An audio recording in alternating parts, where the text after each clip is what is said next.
Il y a 2 fois dans l'année un cycle de 7 jours. Il y a les 7 jours que l'on vient de célébrer entre Rosh Hashanah et Kippour, puisqu'il y a les 2 jours de Rosh Hashanah et Kippour qui en font 3. Comme on a Aseret Yom Teshuvah, alors entre la fin de Rosh Hashanah et le début de Kippour, on a 7 jours. Ensuite, il y a dans la fête de Sukkot aussi 7 jours. La différence entre ces 2 cycles, c'est que pendant les 7 jours, entre Rosh Hashanah et Kippour, on emmagasine des forces de crainte de Dieu pour toute l'année.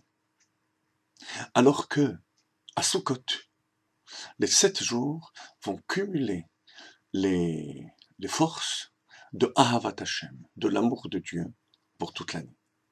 Et avec ça, comme dit le Zohar, on a les deux ailes de l'oiseau, l'amour et la crainte, puisque la Neshama est comparée à un oiseau, à Yona, comme la Haftara qu'on a lu le jour de Kippour. Alors, cette différence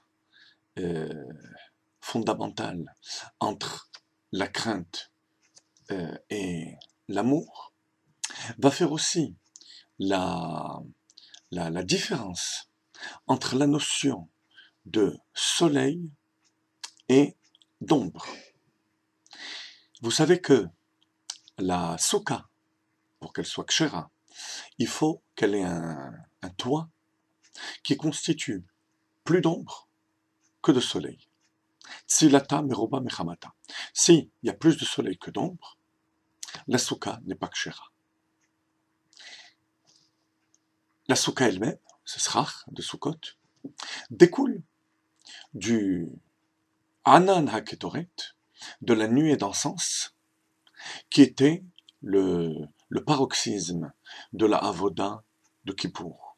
Le Kohen Gadol qui faisait brûler les encens et qui faisait rentrer les braises qui fumaient et qui faisaient une nuée de fumée dans le Saint des Saints, dans le Kodesh HaKodashim. Et c'est de cette nuée qui provoque de l'ombre que découle la nuée matérialisée par le srach de la souka. Alors où est le soleil, le jour de Kippour, la notion de soleil, de clarté? C'était les autres sacrifices. Les autres sacrifices qui étaient produits avec le feu, le Esh Tamid.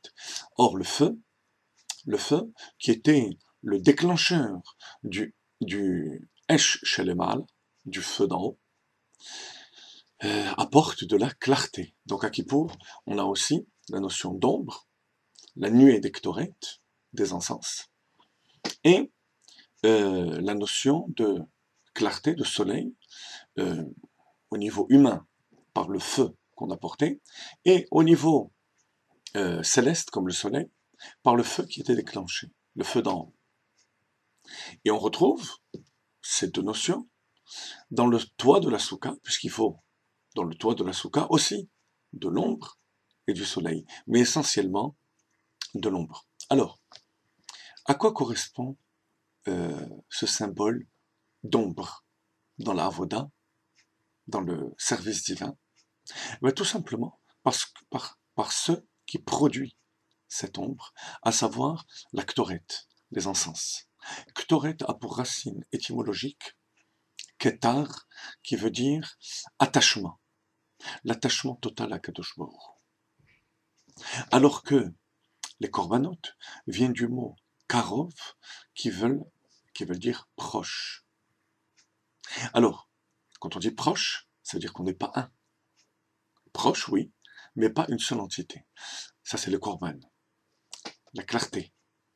Il y a une sorte de clarté spirituelle qui est amenée dans la vie de l'homme grâce à cette proximité à Kadosh Baruch Hu. Les ktoret, qui sont représentés symbolisés par l'ombre, c'est l'annulation totale dans la Kadosh Baruch Hu. Et bien ça, c'est la ahava, l'amour de Dieu que l'on doit ressentir et provoquer pendant la fête de Sukkot.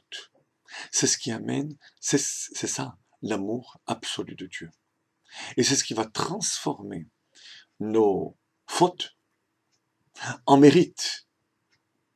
Alors que pendant les Aseret Yemei Teshuvah, on est au niveau de la crainte. Or, la crainte ne transforme les fautes que de l'état de préméditation à l'état de involontaire. Nos maîtres disent dans la Gemara que par la Teshuvah mi'ira, par crainte, Akadosh Baruch Hu est plus indulgent. C'est comme si on avait fait des fautes involontaires, alors que elles ont été faites de manière volontaire. Mais pour arriver à la transformation totale de ces fautes, il faut l'amour et la simcha de Sukkot. Voilà l'évolution, chers amis, qu'il doit y avoir des Aseret Yemei Teshuvah par rapport à la fête de Sukkot.